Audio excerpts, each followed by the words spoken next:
দাউদি নিত্য নতুন শাড়ি পরে বন্যা কোয়ানে চলে আসে। এ বন্যা বন্যা, তুই এই জমিতে চলে আসলি কেন? তোরে আমি কোনো জায়গায় খুঁজে পাচ্ছি না, কারণটা কি? তা জমিতে আসবো না? সকালবেলা সমস্ত কাজকর্ম করে একটু শুয়েছি, তোমার মা আমার কত বেশি বেশি কথা শুনোছে, তা কি আসবো? তাই তো জমিতে চলে আসি। তা জমিতে চলে আসতে হবে সেটা তো আমার কোয়া দেয় তো নাকি? তুমি কাজ করতে চলে আসো জমিতে, তার মানেটা কি? তা কি আসবো কি? আমি বসে বসে খালি জম্মের খাই, আমার সবাই ইনকাম করে নিয়ে আসে নবাব জাদির মেয়ে, শুয়ে বসে খালি জম্মের খাই, সব সময় খাতে শুধু তোমার মামারে খাওয়া খুঁটা দেবে। তাই তো আমি আজকে জমিতে চলে আসি। এই জমিতে আমি কাজ করে নিয়ে যাব, আমার তার খাওয়া খুঁটা কেউ দিতে পারবে না। আমি তাহলে খাতে পারবে না ভালোভাবে, তাহলে আর খাওয়া খুঁটা দেবে না।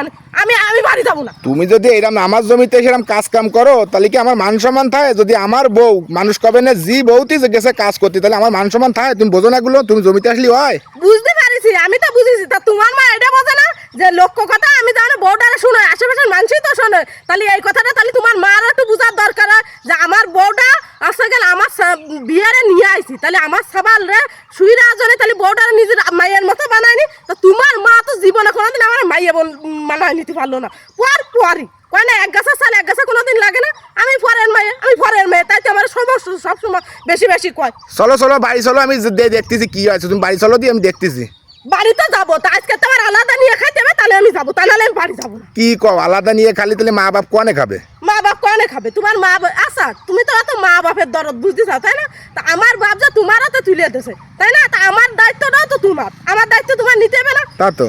তাহলে তোমার মা বাপ মা সবসময় খা খুঁটা দেখেছিস যে নবাবের মাইয়া শুয়ে রয়েছে, জন্মের খায় নাশ খায়, এই সমস্ত কথা। এই কথা কয় যে মা তোমার? এই কথা কয় এই কথা কয়েছে কেন? তোমার মায়ের যদি একটা মাইয়া থাকতো তা তোমার মাকে এই কথা কতি পারতো? কতি পারতো? এই শুধু আমার না, এরকম প্রতিটা ঘরে ঘরে ঘটতেছে, প্রতিটা ঘরে যে পুতির বউ রে আছে নিয়ে আসবে।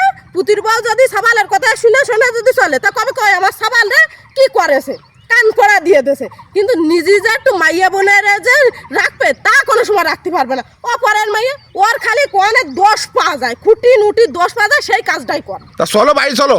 মা আমি যাবো না বাড়ি। তোমার মা সবসময় দোষ দত্তি থাকে, সবসময় দোষ দত্তি থাকে। কেন আমি তার মায়ের মতো থাকতে পারি না? আমার মা বাপ ত্যাগ করে তারা মা তারা বাপ কই তোমার বাপ মারে কেন? আমি বাপ মা কয়ে যেমন ডাকতে পারি, তা সে আমার মাইয়া বলে মানিয়ে নিতে পারে না? পারে তো পারে, তা সে তো আসলে যেমন তোমার তো এই অন্যায় করে ফেলাছে, তা সে তো তুমি কি করছাচ্ছ এখন তাই বলো? আমি কত চাচ্ছি এইটা যে তুমি আছে বাড়ি থাকলে তোমার সামনে কবে তোমার চলে যাওয়ার সাথে আমি তোমার মা আমারে বেশি বেশ কম কয় কিছু। আর তাহলে আমার আলাদা দিক আলাদা থাকবো আমি। তাহলে কি আলাদা থাকলে কি তোমার তাতে ভালো হচ্ছে? তাই ছাড়া কি আর একসাথে থাকতে চাইলাম তো একসাথে তো থাকতে দেবে না, তাহলে আমি আলাদা খাবো তোমার নিয়ে আমি। তা চলো বাড়ি চলো, আলাদা খাতে আলাদা খাই না, তুমি বাড়ি চলো আর মার একটা বিবেচনা আমি করে দিবেন। তুমি চলো, তোমার আইর সাথে তোমার আমার মা বাপ খাবে না, চলো। ওই তোমার মুইদ্দিরি চাইয়া কিন্তু ওই সংসার আমি করি, তোমার মুইদ্দিরি থাইয়া কিন্তু সবকিছু সহ্য রে থাই। শুধুমাত্র তোমার ভালোবাসি, তোমার সাথে আমার বিয়ে দেশে এই জন্য।